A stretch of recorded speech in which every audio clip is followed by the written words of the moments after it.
Di sebuah kota kecil yang damai, seorang nenek tua bernama Murni mengalami nasib tragis saat sebuah razia polisi berubah menjadi kekerasan hanya karena kesalahan kecil. Menyalakan sein kanan tapi belok kiri. Insiden itu memicu gelombang protes, konflik batin, dan intrik yang menyingkap sisi kelam institusi kepolisian dan perjuangan tanpa akhir mencari keadilan. Di balik amarah masyarakat dan tekanan kekuasaan, siapakah yang benar-benar menjadi korban? Dan sejauh mana kebenaran akan mampu menembus kebohongan yang dipasang rapi? Kisah ini bukan sekadar cerita tentang sebuah insiden, tapi cermin kelam sebuah sistem yang menguji nurani dan keberanian manusia.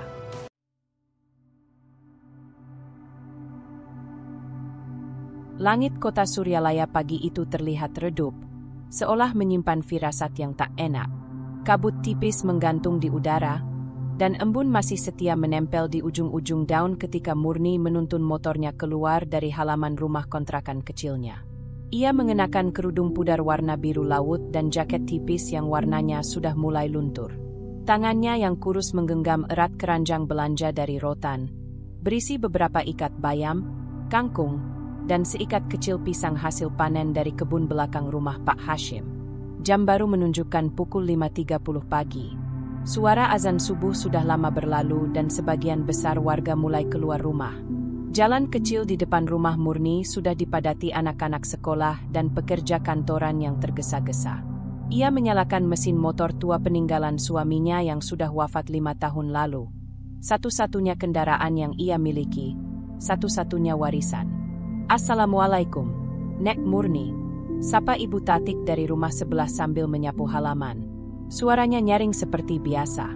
"Waalaikumsalam, Bu. Mau ke pasar juga?" jawab Murni sambil tersenyum. "Enggak, cuma nitip beli cabe. Jangan lupa ke Blok Ayah, ada yang jual murah katanya." "Iya, nanti saya lihat dulu," jawabnya pelan. Motor tuanya menggeram pelan saat melewati gang sempit menuju jalan besar. Perjalanan menuju pasar hanya sekitar 15 menit. Murni melintasi kantor kelurahan, SD Negeri 2 Suryalaya, dan toko kelontong Bu Nani yang sudah buka sejak jam 5. Setibanya di pasar, suasana sudah mulai hidup. Bau ikan asin, ayam potong, dan tanah basah bercampur jadi satu. Para pedagang menyusun barang-barang, berteriak-teriak menawarkan dagangan. Murni langsung menuju pojok lapaknya, membuka plastik-plastik penutup dan menyusun dagangannya rapi. Tak butuh waktu lama, para langganan mulai berdatangan. Seorang ibu muda membeli 2 ikat bayam. Seorang kakek meminta diskon untuk seikat kangkung. Murni melayani mereka dengan sabar, suaranya pelan, namun bersahabat. Setiap sen yang ia terima akan disisihkan sebagian untuk uang kuliah cucunya, Dinda. Murni sangat bangga pada Dinda, mahasiswa tingkat akhir jurusan hukum di Universitas Negeri. Sejak kecil Dinda sudah pintar dan mandiri. Hidup mereka memang tak mudah, tapi Murni selalu berusaha mencukupi kebutuhan cucunya tanpa pernah mengeluh. Sekitar pukul 8.30 pagi, dagangan Murni hampir habis. Ia mulai berkemas, bersiap pulang karena masih harus mengantar surat undangan dari RT siang nanti. Ia menyalakan motornya dan kembali menempuh perjalanan pulang melewati jalur biasa. Di Simpang 3 dekat Jembatan Lama, berdiri pos razia dadakan. Beberapa polisi berjaga tanpa papan informasi atau tanda yang jelas. Di antaranya ada seorang yang wajahnya sudah dikenal warga, Bribtu Rian, polisi muda yang dikenal galak dan temperamental. Murni memperlambat motornya. Ia menyalakan sein kanan, namun karena terbiasa belok kiri menuju rumahnya, ia refleks langsung berbelok ke kiri. Jalan saat itu relatif sepi, tanpa kendaraan lain di sekitarnya. Belum sempat ia menyadari kesalahannya, suara peluit nyaring membelah udara. Seorang polisi berseragam gelap berlari ke arahnya. "Hei, Ibu, sein kanan tapi belok kiri. Apa nggak bisa baca rambu?" bentaknya. Murni terkejut. Ia menepikan motornya dengan gemetar. "Maaf, Pak, saya lupa matiin sein," ucapnya pelan. Namun, Bribtu Rian tidak mendengar dengan hati. Ia langsung mencabut kunci motor Murni, menarik tangan tuanya dengan kasar. Murni terhuyung dan hampir jatuh. "KTP mana KTP?" SIM ada nggak? STNK? Teriaknya lagi, nadanya makin tinggi. Orang-orang mulai memperhatikan dari kejauhan, termasuk Udin, tukang ojek online yang sedang menunggu orderan tak jauh dari lokasi. Tangannya mulai merogoh saku, mengambil ponsel, dan diam-diam menekan tombol rekam video. Wajah Murni pucat. Ia berusaha menjelaskan, namun suaranya tenggelam dalam bentakan. Bribtu Rian semakin emosi, mendorong Murni hingga wanita tua itu tersungkur ke aspal. Jeritan kecil keluar dari mulutnya. Udin menggigit bibirnya, ragu. Tapi kameranya terus merekam. Ia tahu, sesuatu yang tidak seharusnya terjadi, sedang terjadi tepat di hadapannya. Langit mulai memutih saat jam mendekati pukul 9 pagi. Di simpang 3 dekat jembatan tua itu, lalu lintas sudah mulai padat. Tidak ada spanduk peringatan razia, tidak ada rambu penunjuk kegiatan. Namun, 3 polisi berseragam lengkap berdiri di tengah jalan, menghentikan pengendara satu persatu tanpa kriteria yang jelas. Bribtu Rian berdiri paling depan. Wajahnya tegang, tangan kanannya menggenggam kertas tilang, sementara tangan kirinya berkali-kali menunjuk kasar ke arah pengendara. Ia bukan lagi menjalankan razia, tapi menghakimi. Seolah jalan itu milik keluarganya. Nenek tua itu ngeyel. "Pak," ujar Rian dengan nada tinggi pada atasannya, seorang brigadir yang berdiri di pinggir jalan sambil menyedot rokok dalam-dalam. "Sein kanan, belok kiri. KTP nggak langsung dikasih. Ini bahaya, bisa bikin kecelakaan." Murni masih terduduk di pinggir jalan, kakinya sedikit tergores, napasnya tidak beraturan. Beberapa warga yang melihat dari kejauhan tak berani mendekat. Hanya Udin yang diam-diam menghampiri dan berlutut di samping nenek itu. "Nek, nggak apa-apa," bisiknya pelan, tangannya memegang pundak Murni. "NG, nggak apa-apa, nak, cuma lutut nenek sakit," jawab Murni sambil menggigit bibir menahan nyeri. Ia menunduk, takut melihat wajah polisi itu lagi. Dadanya sesak, bukan hanya karena rasa sakit, tapi karena malu diperlakukan seperti penjahat di depan umum. Udin menoleh ke arah Rian yang masih membentak-bentak. Ia ingin marah, ingin berbicara, tapi tubuhnya seperti lumpuh oleh rasa takut. Dalam pikirannya, polisi itu bukan cuma simbol hukum, tapi juga kekuasaan yang tak bisa disentuh. Ia hanya bisa merekam. "Nama ibu siapa?"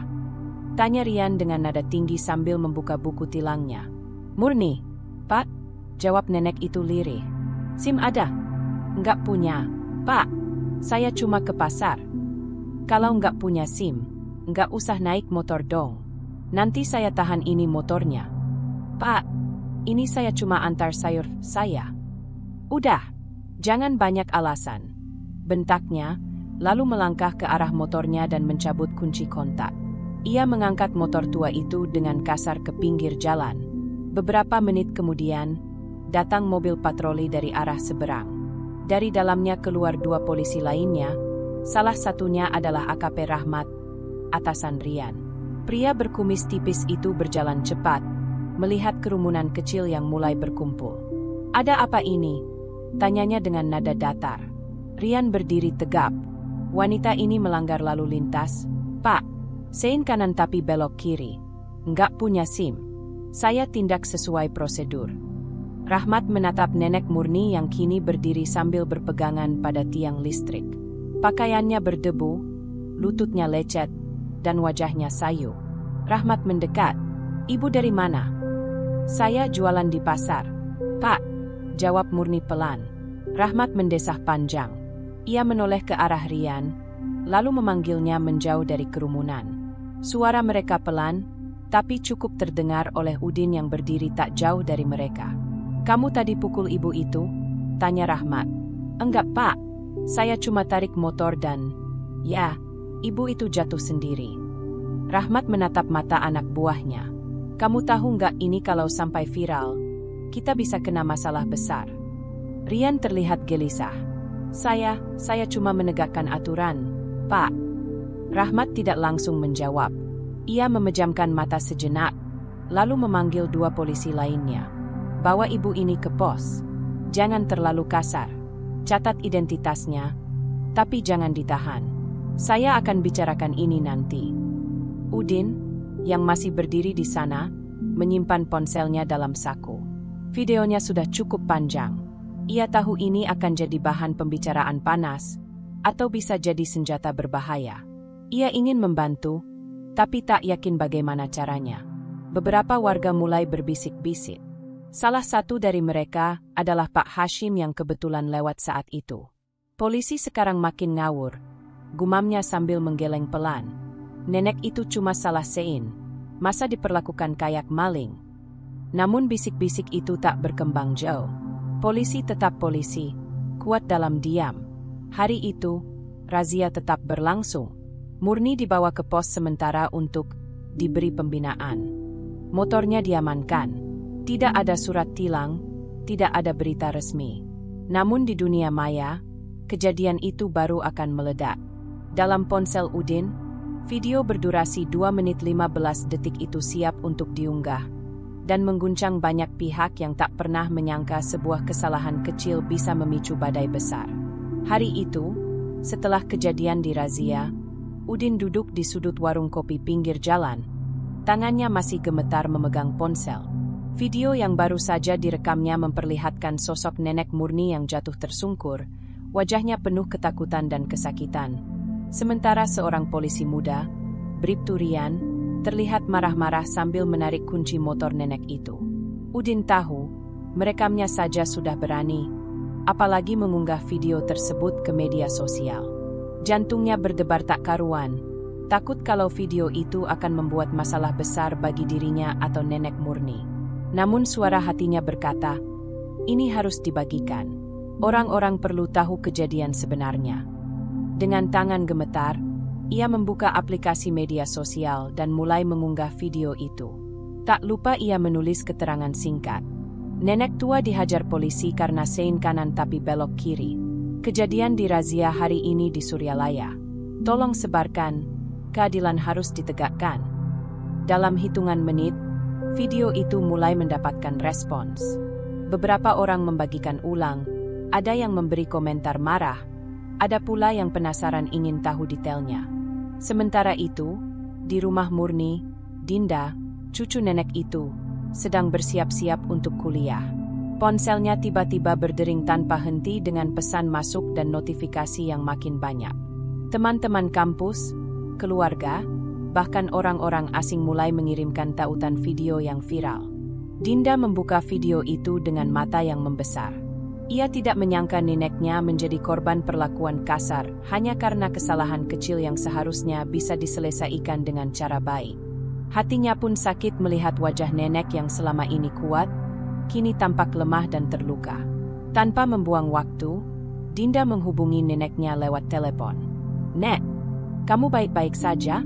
Aku akan ke rumahmu setelah kuliah. Jangan khawatir, aku akan bantu." Murni di sisi lain, meski masih kesakitan, berusaha tersenyum. "Dinda, kamu nggak usah repot. Nenek cuma capek saja." Namun Dinda sudah punya tekad kuat. Ia tahu kasus ini bukan sekadar masalah keluarga, tapi juga soal keadilan dan hak asasi manusia. Ia mulai merancang langkah hukum yang harus ditempuh agar neneknya mendapatkan perlindungan dan pelaku dihukum sesuai aturan. Di kantor polisi, Bribtu Rian mulai merasakan tekanan setelah video tersebut viral. Rekan-rekannya berbisik-bisik, sementara atasan mereka mulai memanggilnya untuk klarifikasi. Rian merasa dirinya diperlakukan tidak adil, padahal ia yakin sudah menegakkan aturan. Sementara itu, media lokal mulai turun tangan. Sarah, seorang jurnalis cerdas dan kritis, mendapatkan informasi tentang kasus ini dari sumber tak resmi dan segera menghubungi Dinda untuk wawancara eksklusif.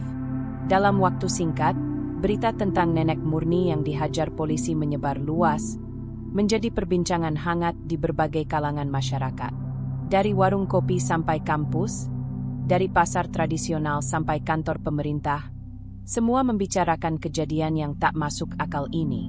Namun, tidak semua pihak menerima berita ini dengan lapang dada. AKP Rahmat, atasan Bribtu Rian, mulai mencari cara untuk meredam kasus yang berpotensi mencoreng citra institusi kepolisian.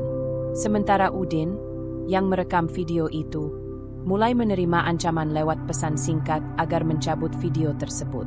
Tangan Udin kembali gemetar, kali ini bukan karena takut, tapi karena menyadari bahwa apa yang ia lakukan telah mengubah arah hidup banyak orang, termasuk dirinya sendiri. Dinda memandangi layar ponselnya dengan mata yang penuh tekad. Video yang menunjukkan neneknya, Murni, dihajar polisi saat razia itu sudah tersebar luas. Komentar dan pesan masuk bertubi-tubi, dari teman kampus, aktivis, sampai orang asing yang menawarkan dukungan. Tapi di balik itu, Dinda tahu perjuangan baru saja dimulai. Di kamar kos sederhana, Dinda mengeluarkan buku catatan dan laptopnya. Ia membuka beberapa referensi hukum dan mulai merancang langkah-langkah yang akan diambil. Sebagai mahasiswa hukum, ia tahu bagaimana cara melapor dan menuntut keadilan. Tapi ia juga sadar sistem tidak selalu berpihak pada orang kecil, apalagi nenek tua seperti neneknya. Jam menunjuk pukul 10 pagi saat Dinda tiba di rumah Murni. Neneknya duduk di teras dengan wajah yang masih memerah akibat benturan. Namun, sorot matanya kuat, penuh kepercayaan kepada cucunya. "Nek, sekarang kamu harus sabar. Aku akan usahakan yang terbaik," kata Dinda lembut sambil menggenggam tangan Murni. "Dinda, aku hanya takut kalau aku malah merepotkan kamu," jawab Murni pelan. "Tidak sama sekali, Nek. Justru ini kewajiban aku sebagai cucu. Keadilan itu harus ditegakkan, bukan cuma untuk kita, tapi untuk semua orang," jawab Dinda tegas. Hari itu juga, Dinda pergi ke kantor polisi untuk melapor. Namun, betapa mengejutkannya, saat ia sampai di sana, pintu resepsionis seolah menjadi tembok tebal. Petugas berpakaian sipil di balik meja itu menatapnya dingin dan enggan menerima laporan. "Maaf, Mbak, kami belum bisa memproses laporan ini hari ini. Coba datang besok saja," kata petugas itu dengan nada yang terkesan melecehkan. Dinda menghela napas panjang. Ia tak mau menyerah. Ia kemudian menghubungi seorang dosen yang dikenal aktif dalam bidang hukum HAM untuk meminta bantuan. Dosen tersebut, Pak Wira, segera memberikan nomor seorang pengacara yang sering menangani kasus pelanggaran HAM. Dinda menghubungi pengacara itu dan mendapat dukungan penuh. "Kalau kasusnya seperti ini, Mbak harus mengumpulkan semua bukti, termasuk video dan kesaksian saksi," ujar pengacara itu lewat telepon. "Kami akan bantu proses hukum sampai tuntas." Dengan semangat baru, Dinda mulai mengorganisir keluarga dan tetangga untuk menjadi saksi. Ia mengumpulkan keterangan Pak Hashim, ketua RT yang dikenal bijaksana, dan Ibu Tatik, tetangga cerewet tapi peduli, yang turut melihat kejadian tersebut. Sementara itu, di media sosial, Dinda aktif membagikan perkembangan kasus, mengajak masyarakat untuk ikut memperjuangkan keadilan bagi neneknya. Banyak yang memberi dukungan dan ikut menyuarakan kemarahan mereka terhadap tindakan oknum polisi tersebut. Namun, tidak semua berjalan mulus. Beberapa akun anonim mulai menyerang Dinda dengan komentar negatif dan fitnah. Ia bahkan menerima pesan pribadi yang berisi ancaman halus. "Tapi aku nggak akan mundur," bisiknya pada diri sendiri saat malam tiba. Keadilan harus ditegakkan, apapun risikonya. Di sisi lain, Bribtu Rian yang menjadi pelaku dalam kasus itu mulai merasa terpojok. Tekanan dari atasan dan media membuatnya gelisah. Ia mulai mempertanyakan langkahnya, tapi rasa gengsi dan tekanan dari institusi membuatnya sulit mengaku salah. Hari itu, Dinda kembali melangkah ke kantor polisi dengan hati penuh harap. Ia membawa berkas lengkap, video rekaman yang viral, foto luka-luka nenek Murni, serta beberapa keterangan saksi yang telah ia kumpulkan. Namun, harapannya segera memudar saat pintu kantor itu kembali menutup rapat di hadapannya. Setibanya di sana, suasana tampak berbeda dari hari sebelumnya. Petugas yang dulu enggan menerima laporan kini menatapnya dengan pandangan dingin dan wajah yang sulit ditebak. "Maaf, Mbak, laporan ini harus melalui prosedur yang ketat. Mohon tunggu di ruang tunggu," ujar seorang polisi muda sambil menunjuk ke sebuah ruang kecil yang remang. Dinda melangkah masuk dengan rasa tidak nyaman. Ruang itu sunyi, hanya ada beberapa orang yang sedang menunggu. Tidak ada yang menyapa.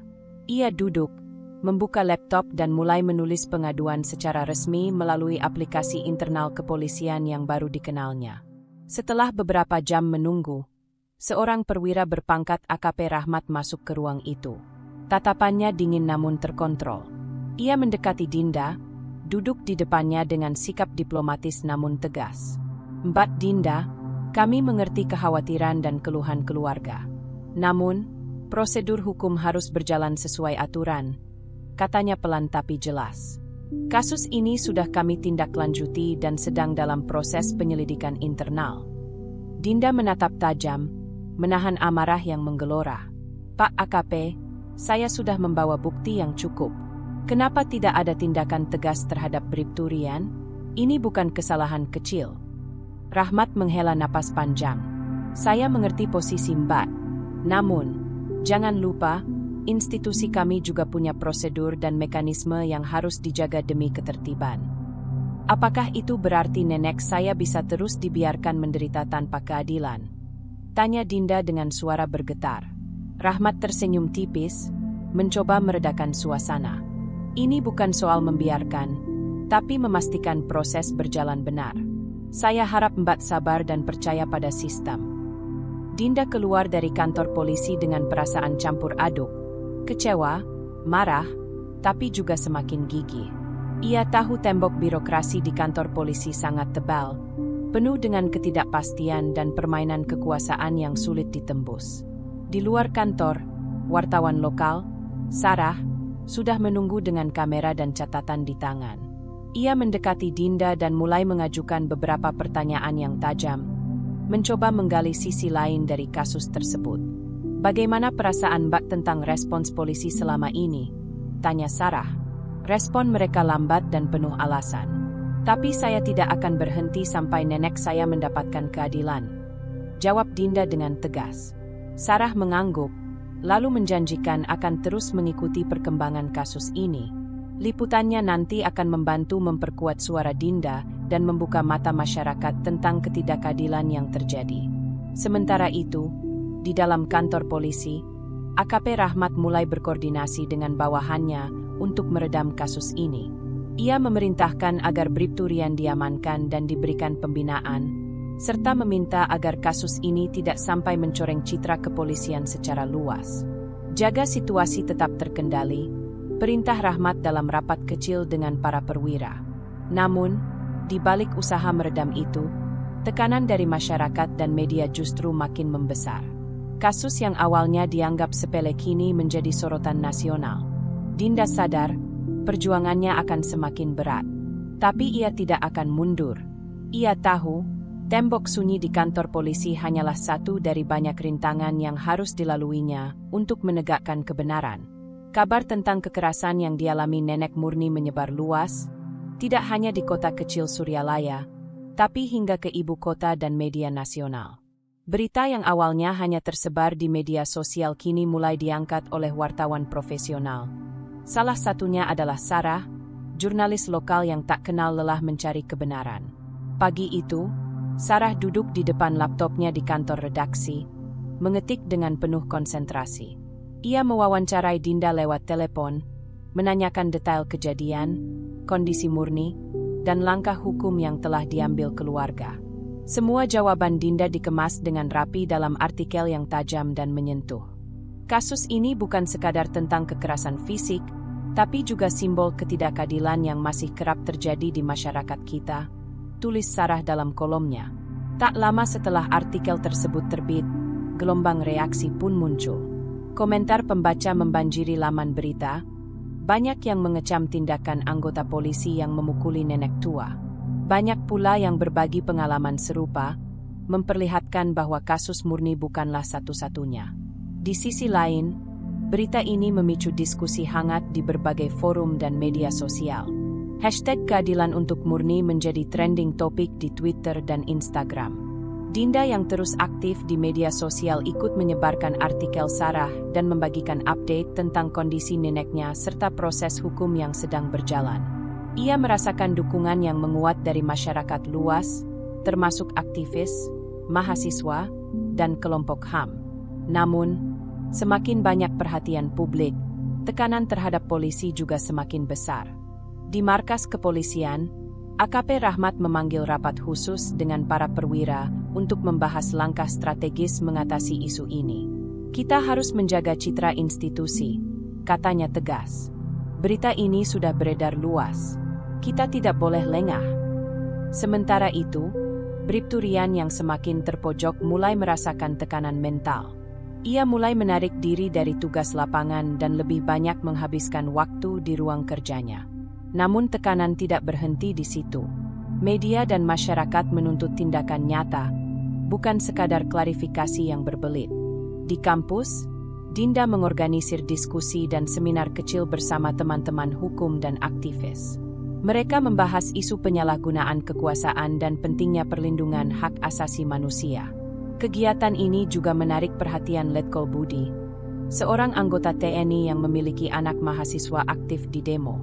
Ini masalah serius yang harus kita kawal bersama, ujar Letkol Budi saat ikut berdiskusi. Melalui kerja keras Sarah dan Dinda, cerita tentang Nenek Murni menjadi suara kolektif masyarakat yang menuntut keadilan dan perubahan. Namun, di balik itu semua, ada upaya dari pihak kepolisian untuk mengeluarkan klarifikasi yang berupaya membenarkan tindakan Bribtu Rian, menuding bahwa Murni memang melanggar aturan dengan sengaja.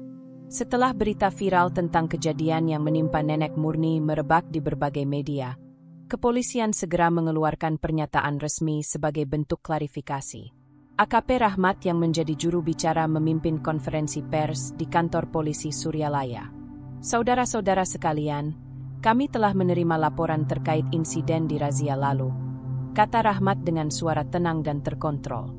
Kami sangat menyesalkan jika ada kesalahpahaman dalam pelaksanaan tugas anggota kami, Bribtu Rian.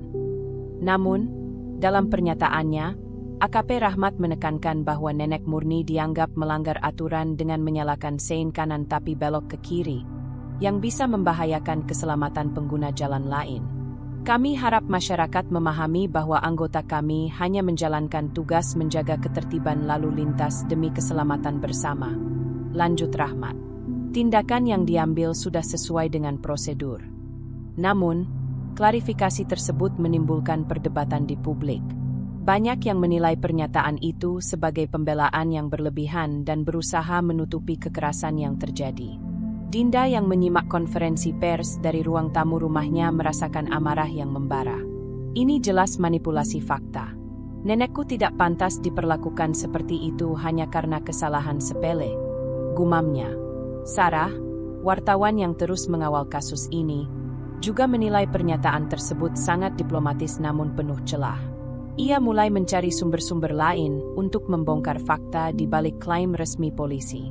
Sementara itu, Bribtu Rian menerima perintah dari atasannya untuk membuat laporan resmi yang mendukung klarifikasi tersebut. Namun di dalam hatinya, rasa bersalah dan tekanan mental makin membebani. Ia mulai merasakan konflik batin yang mendalam antara tugas dan kemanusiaan. Dalam kesehariannya, Rian mulai menarik diri dari rekan-rekannya dan sering terlihat termenung. Ia tahu karirnya bisa hancur jika kasus ini terus membesar, tapi ia juga mulai mempertanyakan cara instansi yang membelanya dengan cara seperti itu. Di lingkungan masyarakat, beberapa warga mulai melakukan diskusi kecil, mengkritik pernyataan polisi yang dianggap terlalu membela pelaku dan mengabaikan korban. Pak Hashim, ketua RT, berkumpul bersama beberapa tetangga, termasuk Ibu Tatik, dan menyatakan keprihatinan mereka. Kita harus terus dukung Nenek Murni dan Dinda. Ini soal keadilan dan martabat kita bersama, kata Pak Hashim dengan nada serius. Sementara itu, ancaman terhadap Udin, si perekam video, semakin intens. Pesan-pesan anonim terus berdatangan agar ia menghapus video tersebut, tapi Udin menolak. Ia yakin video itu adalah kunci agar kasus ini tidak hilang begitu saja.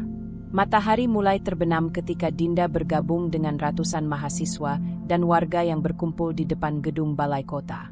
Suasana demonstrasi kian memanas, suara teriakan tuntutan keadilan bergema di udara. Aksi ini dipicu oleh klarifikasi kontroversial polisi yang dianggap mengabaikan kekerasan yang dialami Nenek Murni. Dinda berdiri di tengah kerumunan, wajahnya serius namun penuh semangat. Ia melihat sekitar, menyadari bahwa perjuangan ini telah menyatukan berbagai elemen masyarakat, mahasiswa, aktivis, warga biasa, hingga keluarga korban. Ini bukan cuma soal nenek murni, tapi soal bagaimana kita melawan ketidakadilan yang merajalela. Teriak seorang orator di atas panggung, disambut sorak dan tepuk tangan massa. Bribtu Rian yang ditugaskan menjaga ketertiban di lokasi demonstrasi merasakan tekanan yang luar biasa. Ia berdiri di barisan polisi, mengenakan seragam yang kini terasa berat di badannya. Dalam hatinya, campur aduk antara rasa bersalah, dendam dari pihaknya sendiri, dan ketakutan akan konsekuensi. Sejak pagi, Rian sudah mendapat peringatan dari atasannya untuk mengawasi aksi tanpa memberi ruang kepada provokasi. Namun, melihat semangat massa yang besar, ia merasa semakin terpojok. Di tengah kerumunan, Dinda bertemu dengan Amir, seorang aktivis HAM yang sudah lama mengenalnya. Amir memberikan semangat dan dukungan moral. Kita harus tetap fokus pada tuntutan, jangan biarkan emosi menguasai, kata Amir dengan tenang. Tapi emosi memang sulit dibendung. Beberapa pengunjuk rasa mulai terlibat bentrok dengan polisi. Batu dan botol mulai dilempar ke arah aparat, sementara gas air mata mulai disemprotkan. Dinda menyaksikan kejadian itu dengan ngeri. Ia tahu bahwa aksi damai sedang berubah menjadi bentrokan yang berbahaya. Namun, ia juga memahami bahwa kemarahan rakyat yang sudah lama dipendam akhirnya meledak. Bribtu Rian dan rekannya mulai melakukan tindakan represif. Dalam keributan itu, seorang demonstran terluka parah. Suasana makin kacau, dan kepercayaan masyarakat terhadap aparat semakin runtuh. Di sisi lain, Letkol Budi, yang diam-diam mendukung perjuangan keadilan, mencoba menenangkan putranya yang ikut demo. Ia mengingatkan putranya agar selalu waspada dan tidak terprovokasi. Ini bukan soal perang, nak, tapi soal hak kita sebagai warga negara, ujar Letkol Budi pelan. Setelah berjam-jam, demonstrasi itu akhirnya mereda dengan banyak korban luka dan sejumlah penangkapan. Namun, suara tuntutan keadilan tidak padam, malah makin menggaung. Dinda pulang dengan luka di tubuh dan jiwa. Ia tahu perjuangan masih panjang, dan harga yang harus dibayar tidaklah murah. Namun, tekadnya untuk membawa perubahan makin membara. Setelah demonstrasi yang berakhir ricuh, tekanan publik terhadap kepolisian terus meningkat. Namun di balik layar, proses resmi di kantor polisi berjalan lambat dan penuh teka-teki. Disinilah Amir, aktivis HAM yang cerdik dan cekatan, mulai menjalankan misi rahasianya. Amir tahu bahwa untuk mendapatkan keadilan sejati, tidak cukup hanya mengandalkan birokrasi yang penuh dengan kepentingan dan manipulasi. Ia pun mulai menyelidiki kasus ini dari balik layar, mengumpulkan bukti dan kesaksian yang tidak didapatkan oleh media arus utama. Di sebuah warung kopi kecil, Amir bertemu dengan Udin, pengemudi ojek online yang merekam video kekerasan tersebut. Wajah Udin terlihat cemas, namun ia tahu video itu adalah kunci untuk membuka tabir kebohongan. Kalau video itu hilang atau dihapus, kita semua yang peduli akan kalah, kata Amir sambil menatap mata Udin penuh semangat. Udin mengangguk, meski ia sudah menerima beberapa ancaman agar menghapus video tersebut. Namun keberanian Udin untuk tetap menjaga bukti itu menjadi titik terang. Amir juga menghubungi beberapa saksi yang sempat melihat langsung kejadian razia dan kekerasan itu. Mereka memberikan keterangan yang berani, walau takut akan tekanan dari pihak kepolisian. Sementara itu, Dinda semakin sibuk mengorganisir pertemuan dengan para pengacara dan aktivis untuk memperkuat gugatan hukum mereka. Ia juga terus berkomunikasi dengan Sarah, yang tetap meliput kasus ini secara mendalam.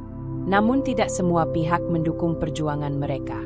Beberapa oknum aparat mencoba melakukan intimidasi dan tekanan, termasuk pada keluarga Murni dan saksi lain. Amir menilai situasi ini sebagai ujian berat, namun ia yakin bahwa kekuatan bukti dan solidaritas masyarakat akan menjadi tameng utama. Dalam suasana penuh ketegangan itu, Bribtu Rian juga mulai membuka diri. Ia diam-diam menghubungi seorang psikolog untuk mengatasi trauma dan tekanan batinnya. Dalam hati, Ia mulai menyadari bahwa kekerasan bukan jalan keluar, dan ada kebenaran yang harus diungkap. Di ruang penyelidikan internal kepolisian, kasus ini mulai mendapatkan perhatian serius dari beberapa pejabat yang lebih jujur dan ingin membersihkan institusi mereka dari praktik buruk. Namun langkah mereka terhambat oleh perlawanan dari kelompok yang ingin mempertahankan citra dan kekuasaan. Udin mengayuh motornya pelan di sudut jalan sempit Suryalaya, hati penuh kecemasan. Video rekaman yang ia buat saat insiden nenek Murni dihajar polisi telah menjadi viral dan memicu gelombang protes. Namun, bukan hanya dukungan yang datang. Ancaman mulai menghantui hari-harinya. Seminggu terakhir, pesan-pesan misterius berdatangan ke ponsel Udin. Nomor tak dikenal, isi pesan singkat. Hapus video itu kalau tidak mau celaka. Kita tahu alamatmu, jangan buat masalah, dan berbagai kalimat mengintimidasi lainnya. Awalnya Udin mencoba mengabaikan.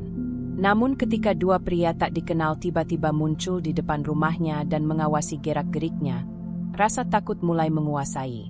Suatu malam, saat Udin hendak pulang dari mengantar penumpang, sebuah sepeda motor berhenti di dekatnya.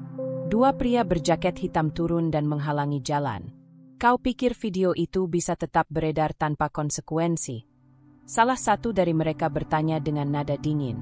Udin berusaha tenang. Saya hanya ingin keadilan. Salah satu pria itu mengancam. Ini bukan urusanmu. Jika kau tetap melawan, kami akan pastikan kau menyesal. Keesokan harinya, Udin pergi menemui Amir untuk melapor dan meminta perlindungan.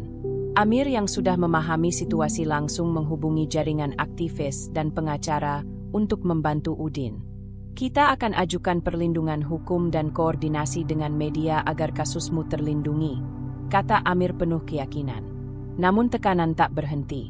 Keluarga Udin juga mulai menerima kunjungan tak diundang yang membuat mereka waspada.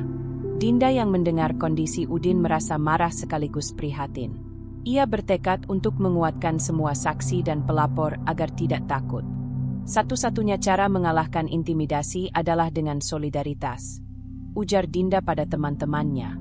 Di sisi lain, di kantor polisi, AKP Rahmat mulai mengirim sinyal ke bawahannya untuk menekan pihak-pihak yang berani mengungkap kasus ini. Namun ada juga petugas yang mulai ragu dan bertanya-tanya tentang etika mereka. Bribtu Rian, yang tengah bergulat dengan rasa bersalah, juga ikut merasakan beban ancaman secara tak langsung. Ia tahu, jika kasus ini terus membesar, bukan hanya karirnya yang terancam, tapi juga nyawanya. Bribtu Rian duduk termenung di ruang kerjanya yang sepi, menatap kosong ke arah dinding yang penuh foto kegiatan kepolisian. Suara deru kendaraan dan langkah-langkah petugas yang berlalu lalang di koridor markas terasa jauh, seperti tak menyentuh dirinya. Dalam diam, ia bergumul dengan bayang-bayang masa lalu dan beban moral yang makin menghimpit. Sejak kecil, Rian tumbuh di lingkungan keras di pinggiran kota. Ayahnya seorang polisi juga, yang meninggal saat Rian masih kecil akibat sebuah insiden yang tidak pernah terungkap jelas. Masa kecil yang penuh ketidakpastian dan tekanan itu membentuk karakter Rian yang keras dan mudah terpancing emosi. Impiannya menjadi polisi didorong oleh keinginan melindungi keluarga dan menegakkan keadilan, meski kenyataannya kadang bertolak belakang. Selama 2 tahun bertugas, Rian menghadapi berbagai tekanan dari atasan yang menuntut hasil tanpa memperhatikan proses, lingkungan kerja yang keras, dan rasa tidak aman yang terus menghantui. Ia pernah mengalami intimidasi dari kelompok preman dan oknum yang korup, membuatnya terjebak dalam dilema moral. Kejadian kekerasan terhadap nenek Murni adalah titik puncak dari akumulasi stres dan frustrasi itu. Rian mengakui bahwa tindakannya salah, tapi ia merasa dipaksa untuk menunjukkan kuasa agar dianggap kuat di mata rekan-rekannya. Rasa takut akan kehilangan pekerjaan dan tekanan dari institusi membuatnya semakin terpuruk. Dalam hatinya, Rian merasa terpenjara antara tugas sebagai polisi dan rasa kemanusiaannya yang mulai bangkit. Ia mulai mencari cara untuk memperbaiki kesalahannya, meskipun tahu konsekuensi yang menunggu. Di sisi lain, AKP Rahmat mulai merasakan tekanan dari atasannya untuk segera menuntaskan kasus ini secara tuntas, tetapi dengan cara yang menjaga citra kepolisian. Rahmat menghadapi dilema antara menjaga loyalitas institusi dan moralitas pribadi.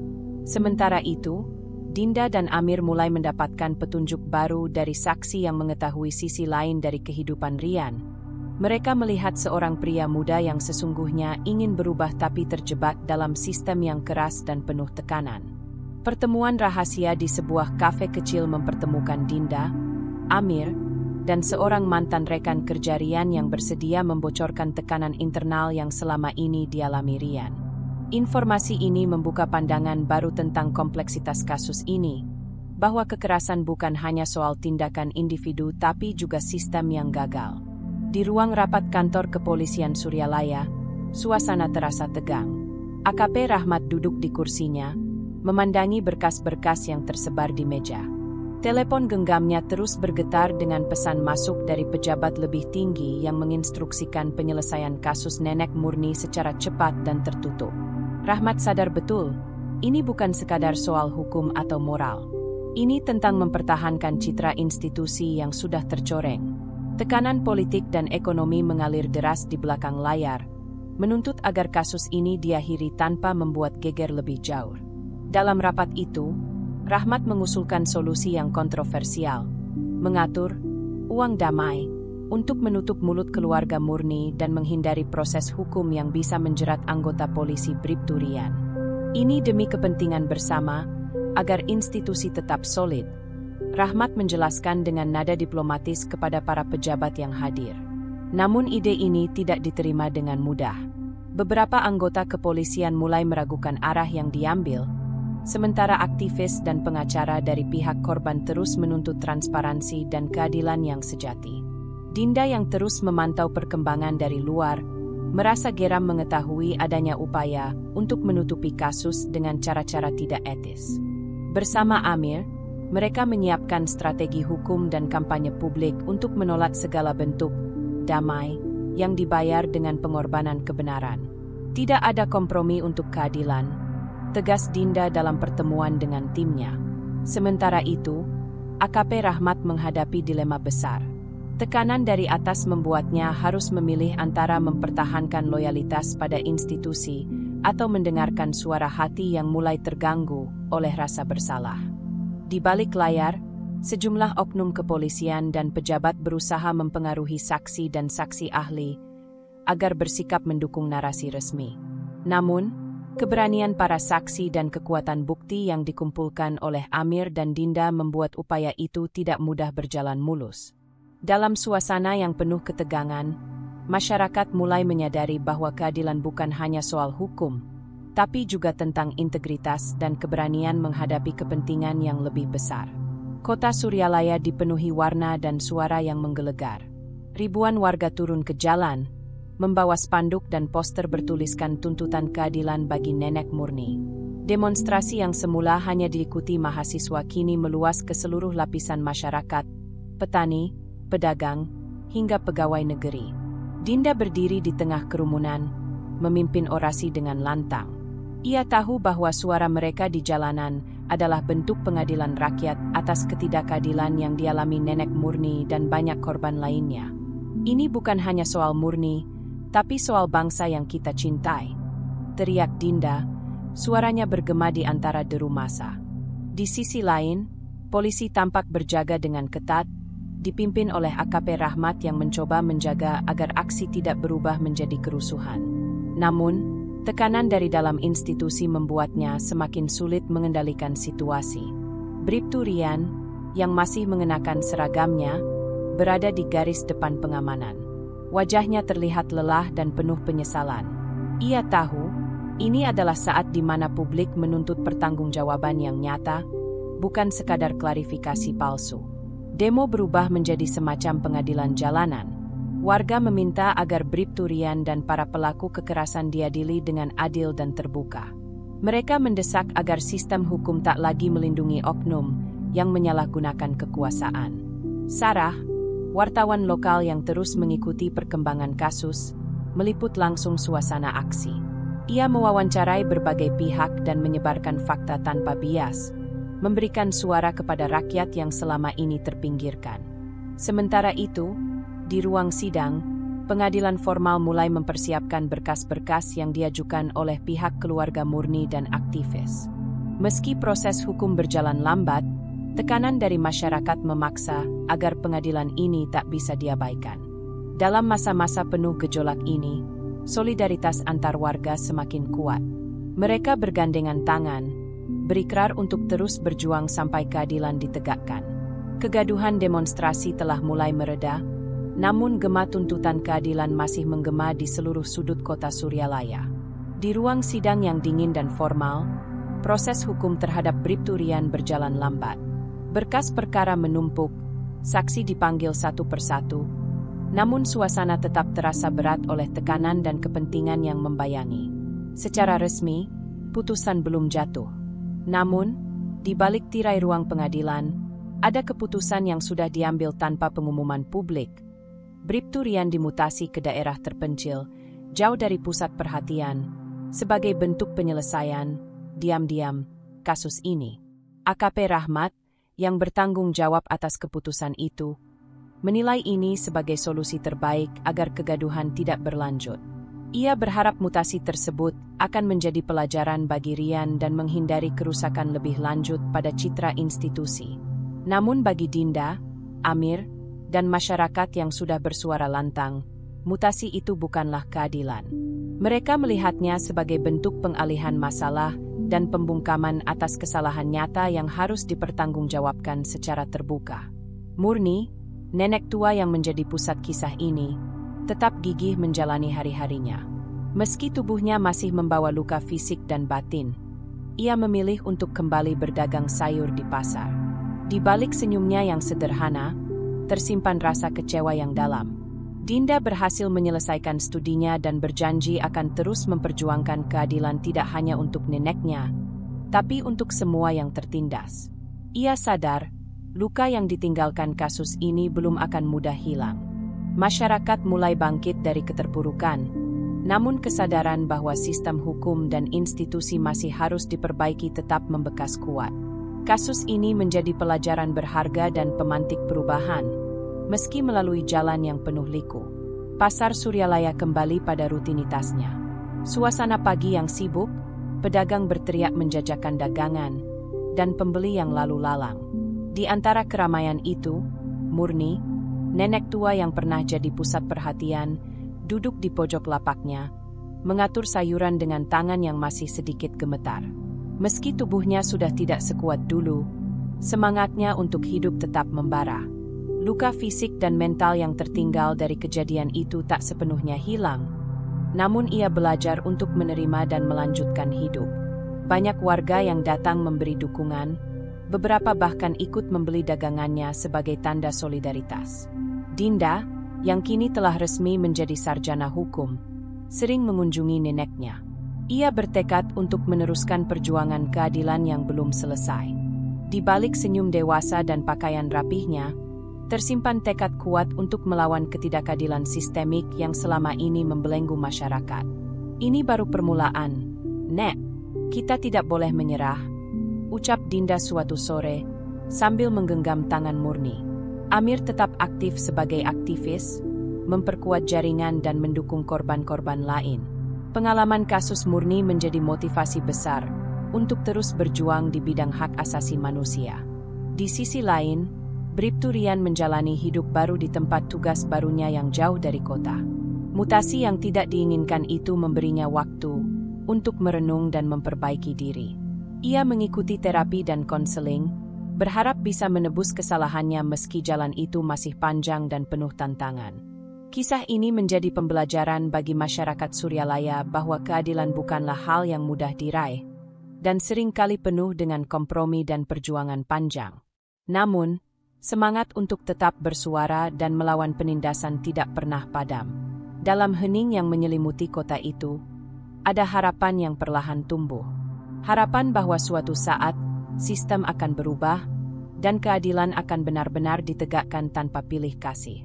Dan itulah akhir dari cerita kita kali ini. Setiap perjalanan pasti membawa pelajaran, dan semoga kisah tadi bisa memberi inspirasi atau hiburan buat kamu yang nonton.